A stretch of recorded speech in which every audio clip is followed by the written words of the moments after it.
Welcome to the Legacy Leaders Podcast. Are you doing the best for your client to help them create their legacy? Are you creating a plan that goes far beyond finances to help people ensure that it becomes the driving force behind all decisions? On this podcast, hosts Katie Beth Hand and Stan Miller will help you with growing your practice and your clients' peace of mind. Together, they bring the best and brightest minds to share with you how to help your clients develop their best legacy. And now, here are your hosts, Katie Beth and Stan. Welcome back to the Legacy Leaders Podcast. I'm your host, Katie Beth Hand, and my guest today is attorney and author James Moore. Known in the legal world as the expert's expert, James has over 30 years of estate planning and business succession planning experience. James, thank you so much for joining me on the podcast today. You're welcome. Thanks for having me. Absolutely. So before we really dive in with all of my other questions today, I was hoping you could take a few minutes to tell our listeners a little bit about your background and what made you decide to become an attorney, and then what sparked your interest in these practice areas in particular. When I came back from Vietnam, back in the Old Testament days, I live in Grand Rapids, Michigan, which is Kent County, and unemployment was 16%. We've been here before. And my only skill set was I was a sniper and an infantry jungle warfare officer. And there wasn't much call for that, for the employment. Richard teases me, my partner said I could have moved to Detroit maybe and got a job, but I didn't want to move. And we had the GI Bill then, so I just started going to school till I ran out of money, and my undergraduate degree was fun, and I graduated magna cum laude instead of magna cum barely. But I had this useless degree. You had to do, so I thought, what about law school? And I knew I couldn't go to medical. I didn't have any bent for that, but my undergraduate was English literature. So I took the law school, and they had a brand new school in Lansing. Cooley was only 2 years old, and so I said, what the heck? And there it is. So after you got into law school, when did you realize that you were interested in one of the quotes that Stan that we work with always says is, law school prepares you for a lot of things, but it doesn't ever really prepare you for estate planning. It's just a piece of paper you have to have. So what is it that made you interested in the estate planning side of things and the business succession planning? What a great question, Katie. So actually, law school is like eating 25 pounds of flour, 1 teaspoonful at a time with no water. You're right. It's a great description. Yes. But in fairness to law school, you get exposed. How many topics does the bar exam have? Like 10 or 12 or something. So you get exposed to all of it. And then my first job was I was a prosecutor, criminal prosecutor. That's how I met Richard. We were young prosecutors together. And I learned 2 things. I was really good, effective, aggressive trial lawyer, putting the bad guys away. But after a year or so of that, it was awful. How could you do this your whole career? The stress, and nobody's happy, and it just was not very satisfying. Right. So I got a job as a trust officer in a bank in Traverse City, Michigan, and began to say, wow, this is awesome. It's all people, using the law as a tool to prevent the problems in the first place rather than go kill the dragons on the back end. So I got passionate about it, but then the banks are banks, and I love the bank, and we did a great job, but there's no room for promotion. I was never going to be the president, and I'd be working at this desk, and I went, this just isn't working. So I decided to go out into private practice and specialize in estate planning, tax, and at that time, that was it. That's great. And so I love what you touched on a minute ago. When you first got into law and it was prosecuting, you were trying to fix the system on the back end, whereas obviously being in estate planning law firm as well, we love to help people on the front end. So we're not cleaning up the mess on the other side. It's all about prevention. And the older I get, the more I believe in this idea of prevention. I wish I'd worn more sunscreen. I wish I'd eaten more vegetables. I should have worked out more when I was younger.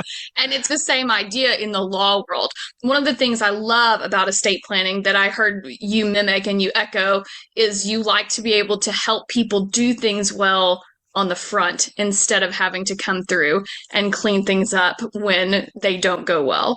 So I love that very much. Talk to me a little bit about how you help business owners and what your process is for business succession planning. So I spent 21 years in the Marine Corps. And the military is all about process, and acronyms and like that. Whether you're attacking the beach or feeding the guys, it's all about process.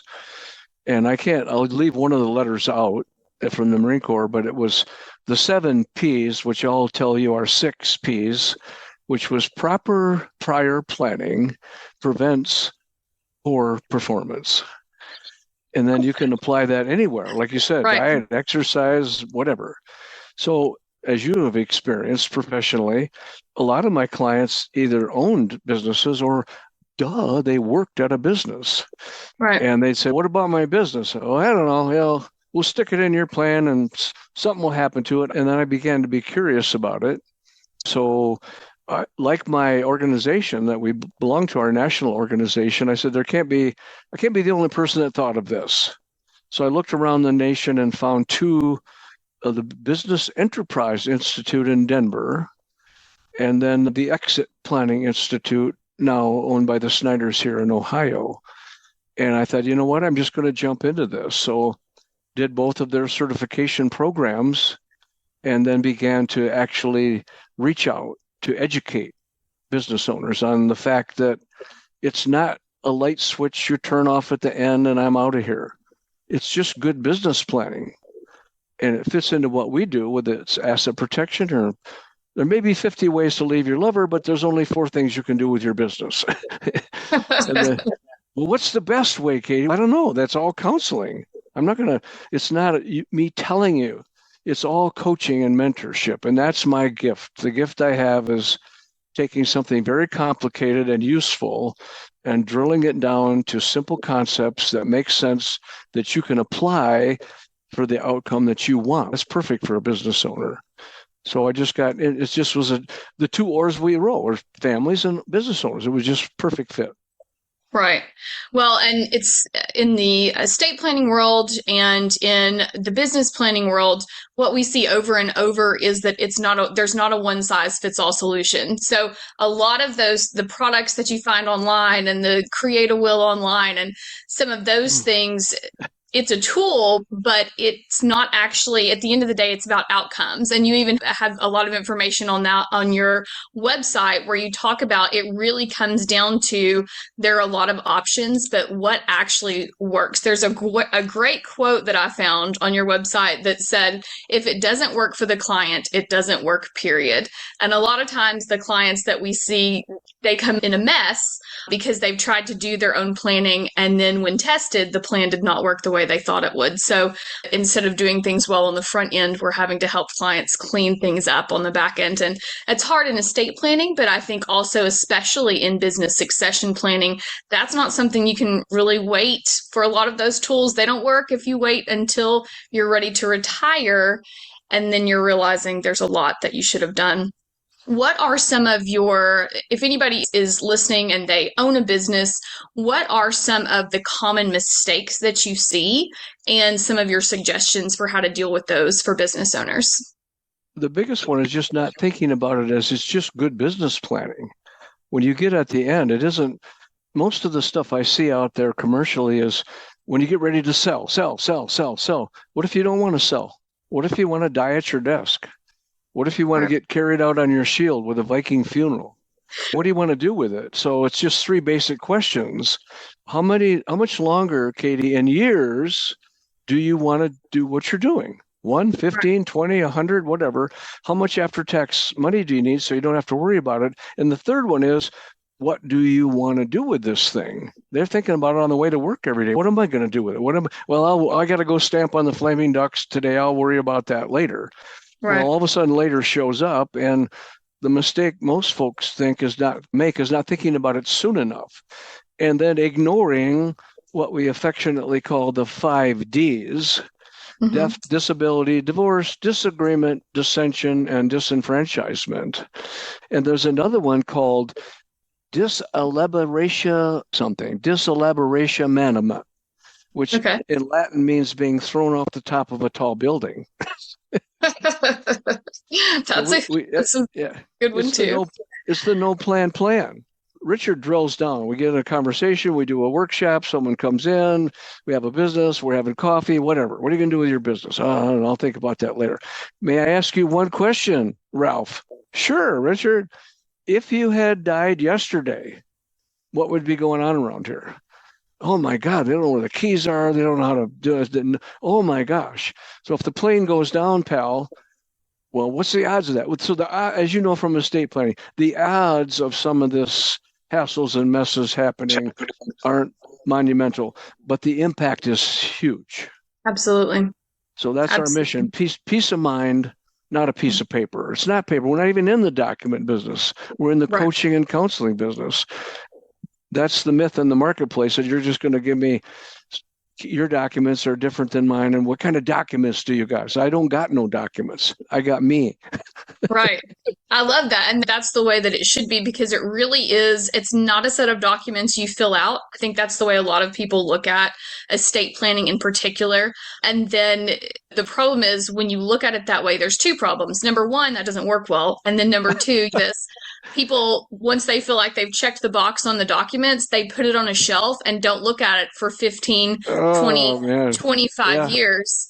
And then once something does happen, which death so far, mortality has been at a 100% rate so far, then the planning that you thought you had done doesn't work. It does not work the way you want it to. We encourage our clients to come in and get their plan reviewed, just depending on their situation, every 1 year, every 3 years, a minimum of every 5 years, because you know how quickly life can change. Divorces, selling a business, acquiring new assets, having new children and grandchildren, maybe relationships change. There are so many things that are changing constant. They say the only thing in life that's constant is change. And that is so true when it comes to the estate planning world. And if we don't keep our clients on the ball with keeping their plans up to date, then something happens and they don't work the way that they had planned for it. So I love the idea that you're not a set of documents. You are a counseling and design manager, helping people figure out what they really need. I love that. Talk to me about the Stage 2 Business Solutions Objective Review. I saw that on your website. Tell me what that is and how you utilize that. Before, that's what you just said is profound. It's why I left the bank. Because as so often the bank was named, a family didn't have, we were the trustee. Okay, so gosh, people would die and they get, we'd take those documents off the shelf. I'm the bank. Here I am, Lone Ranger riding in to rescue the cavalry, and we'd go to implement them, and it didn't work. Right. I said, why are we paying these taxes? Oh my God, we're saying the dreaded 4 words this morning. Good morning, Your Honor. What's up with that? So that's this promise I made to myself, was we're only going to design plans that work. How does that work? Well, you got to have process and like that. So we have two paths down which a business owner can travel. We're really proud, and thanks so much for our tool now we have with our legacy assessment on the estate planning side. But on the business owner side, we give away, no charge. We have a full business owner assessment, just like our legacy. We send them the link. It takes 15 minutes, and it produces a wonderful colorized graphic report: revenue, sales, operations, and planning. And then we do a 1-hour debriefing with the business owner. And we don't charge for that. It's just, where are you right now today? And the funny thing there is, the first couple I did, the guy goes, why did I get a red here? How come I got red? I said, Ralph, it's your answers. I didn't put these in here. These are your answers to, oh, that's right. Yeah, okay, fine.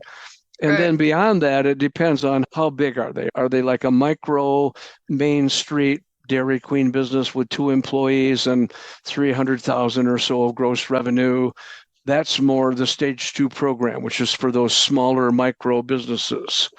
So at the end, they get an objective review, basically some coaching tips on how to make that palatable. On the other side, as it gets bigger, then we use our Exit Map Express process. And that's a 90-day, 5-meeting process where I love it because I wish we could do this more with our estate planning clients, Katie, because the business owner has to do X. Here's your homework, and then we'll do meeting 1. And then they'll call, we got to postpone meeting 1. It's never my fault because they didn't do their homework. And then it takes 90 days. It's about a 20-hour time commitment, but it's spread out. But at the end of that, they get a prioritized action plan, what exactly to do with the business, depending on keep it, sell it, inside sale, outside sale, or liquidate. There's an innie, I want to pass it inside belly button, family member or partner. There's an outie, third-party sale. Then there's the squeezer, a planned liquidation. So just none of those solutions are better than the other. It just takes analysis to get to the one you say, ooh, that one's best for me. That's why it's coaching. Instead of me saying, you gave me all your stuff, Katie, here's your plan. That doesn't help anyone.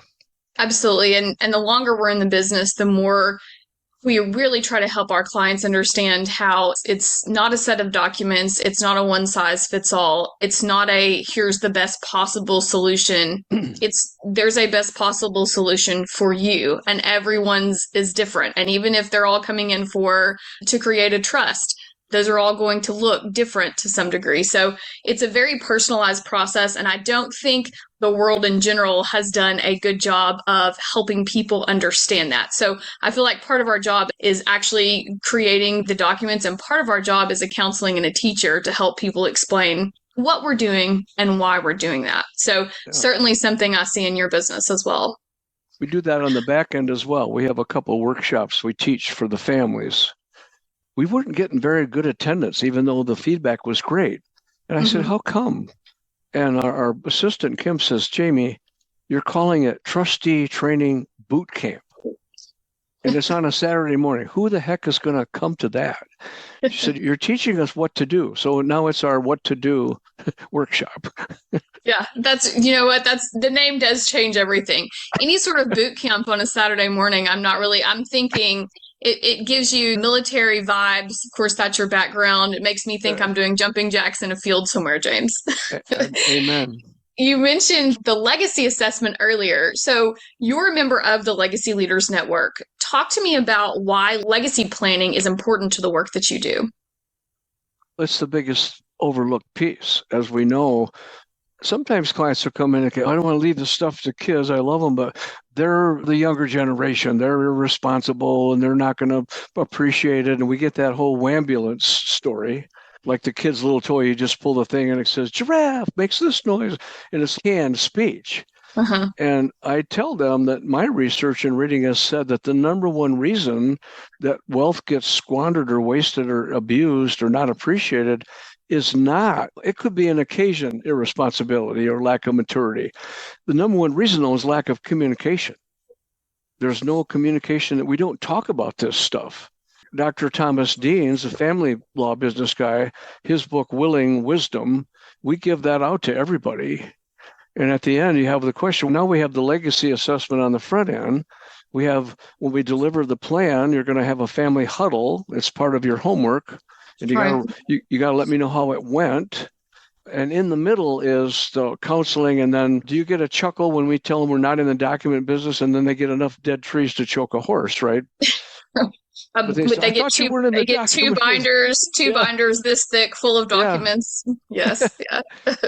So the funny joke there is, one of my largest client is a $200 million business owner who sold his business for that amount of money. He now lives up north. It took 3 years to do that plan, and he's got like 9 binders, advance it, and he's got them at home in his home office, and all his buddies, his golfing buddies, he takes them up there. He goes, come on in here, Fred. He says, take a look at that. What do you think that is? What is that? He said, that's IRS died and boat gas. He takes Yeah. all the money that would have went to IRS and it's boat gas. That's right. That's right. Yes, so many tools, and we touched on this earlier. There are so many unique tools and strategies when it comes to estate planning and business succession planning, but they are only effective if you deploy them before. There's a certain point, once the person has passed, once it's actually time to retire, once it's time to sell that business, so many of those things that could have worked, it's too late for. And my advice to everyone listening, if you have not created an estate plan or a business exit strategy, do that today. Make a phone call today. Get your research started today. There's nothing more heartbreaking than having clients come in and realizing you could have helped them do wonderful things, and now your list of ways you can help them is actually very limited. It's heartbreaking to see, and it's something that can be tackled so easily on the front end. But before we run out of time, I do want to ask you, take a little bit of a different turn and talk to you about your book. You've got a 5-star book on Amazon called Family Wealth Protection Planning. Tell us what inspired you to write your book, and then talk to us about what readers could really expect from the book. So it's one of those things you have on your mind. My undergraduate degree is English, and I read about 20 books a year since age 10. So I'm all about read. All this books on tape and clip, that's all okay. It's better than non-exposure, but there's something magical about a written book that you can look at and highlight and read and write about it. The information goes in better. So over the years, I just started putting some file folders. Something would come up about trustees, I'd stick that in there. Something would come up about taxes. So over the time, I ended up with these folders full of stuff. And then 2 years shortly before COVID, I did some marketing classes and got involved in a program to do marketing. And one of the things they said was, write a book. And I thought, okay, there's the trigger. Right. The hardest part was the table of contents. It just ate one, first, second, third. And then it was all in the folders. And I bought the software. It's called Dragon software. There's probably others out there. And I just got the folders out, organized them according, and just wrote it in about 2 weeks. That's great. That's incredible. Yeah. Go ahead. And then my editor, they took out all the ums, and she rearranged a few things like that from a layperson's standpoint. So it's just something I'd always wanted to do, and finally did it. I love that. And in reading on Amazon about the book, it talks about several things I appreciate. Number one, vigorously outline steps. I am an action person and an action step person. Anytime somebody has done the work to really make it clear, and of course you said that was the hard part, was really putting it all in order. But anytime somebody has outlined steps for me, actionable steps, it just takes so much weight off of my shoulders, because I feel like it gives me a starting point. There's a lot of great books out there that have great information, but you finish reading it and you're not really sure how to apply what you've learned. So I love that the book really gives you a lot of outlined steps that's going to save you time throughout the family wealth protection planning process. And then I also love in here that it says it can help you eliminate your anxiety about the future.